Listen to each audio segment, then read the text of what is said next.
c'est vrai que de nos jours, de plus en plus dans les ménages, les gens sont en train de crier pour dire que les prix ont augmenté sur les marchés. Bon, l'explication qu'on peut trouver à cela, c'est le fait que voilà, il faut tenir compte de la situation de la Covid-19, qui est une pandémie mondiale.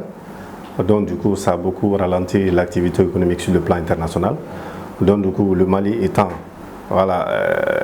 membre de cette communauté internationale, va essuyer comment dirais-je, des conséquences. Donc, du coup, les exportations ont beaucoup diminué parce que les gens n'ont plus la possibilité de voyager pour aller à l'extérieur pour s'approvisionner et venir. Et à cela, il faut ajouter aussi l'instabilité politique du Mali qui fait que les organisations sous-régionales et même internationales ont pris des sanctions à l'encontre du Mali. On ne le sait pas, mais des sanctions qui font que ça peut jouer sur l'inflation, le taux d'inflation, surtout le prix des produits que nous achetons sur le marché. Bon, et c'est pas si pour ceux qui ont l'habitude de passer dans les pompes, dans les stations-service, on a constaté que le prix de l'essence a augmenté. Et généralement, quand le prix de l'essence augmente, ça joue directement sur le prix du produit sur le marché. Donc, voici quelques explications qu'on peut attribuer à cette hausse des prix sur le marché, surtout des denrées des premières nécessités, le riz, le sucre, l'huile, la viande. Parce que souvent, c'est inconcevable, inadmissible pour nous de comprendre qu'au Mali, le prix de la viande a augmenté, le kilo de la viande a augmenté comparativement aux pays que nous approvisionnons. Par exemple, quand tu prends le Sénégal ou la Côte d'Ivoire, le prix de la viande en Côte d'Ivoire est moins cher par rapport au prix de la viande au Mali. Parce que, à mon avis, le prix, je crois que c'est entre 3 000 et 4 000 actuellement sur le marché. Donc, du coup, imaginez en Côte d'Ivoire, ça ne vaut même pas 2 000 francs. Voilà. Donc, voici, grosso modo, les raisons qui peuvent expliquer cette inflation sur le marché. Attribue ou donne des subventions au Mali parce qu'il y a la stabilité économique. Donc, il y a un régime normal, démocratiquement élu qui est en place et qui gère les affaires publiques. Mais malheureusement, nous ne sommes pas dans ce cas de figure. Nous sommes dans une situation anormale, une situation exceptionnelle.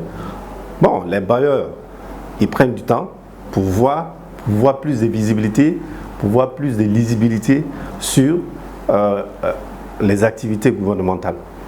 Peut-être au fur et à mesure qu'on va avancer, peut-être c'est des sanctions qui vont s'élever. Mais pour l'instant, le Mali est sous le coup des sanctions. Donc du coup, ça peut expliquer. Les spécialistes constateront que réellement, le taux d'investissement public a baissé. Parce que ce que l'État doit investir dans les infrastructures publiques est laissé au profit des actions sociales, sociales du moins. Par exemple, par rapport à la Covid-19, il faut venir en aide, par exemple, aux couches vulnérables. Donc, du coup, les fonds qui devaient être investis dans les infrastructures est affecté ailleurs, en l'occurrence par rapport à la pandémie de la Covid-19.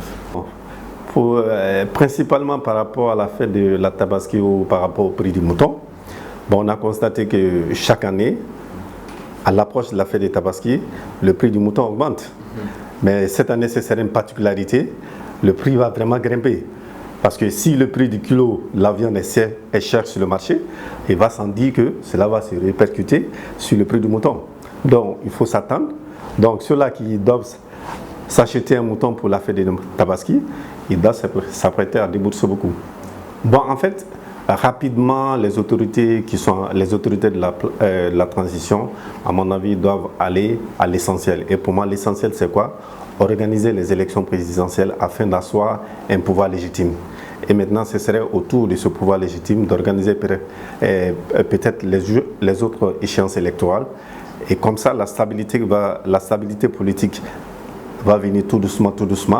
Et en ce moment, les bailleurs, les institutions de Bretton Woods, en l'occurrence la Banque mondiale et le FMI, vont à nouveau faire confiance du moins au Mali. Donc en octroyant des crédits à l'État du Mali, et petit à petit, on va sortir de cette situation.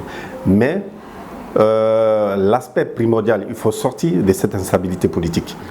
Bon, n'oublions pas aussi l'aspect sécuritaire. Et généralement, l'aspect sécuritaire est lié forcément à l'aspect politique. Donc, il faut résoudre l'aspect. On demande aux autorités de la transition, non seulement de veiller sur la sécurité des personnes et des biens sur le territoire national, mais aussi d'aller rapidement, de ne plus tarder, d'organiser des élections afin qu'un pouvoir légitime soit mis en place.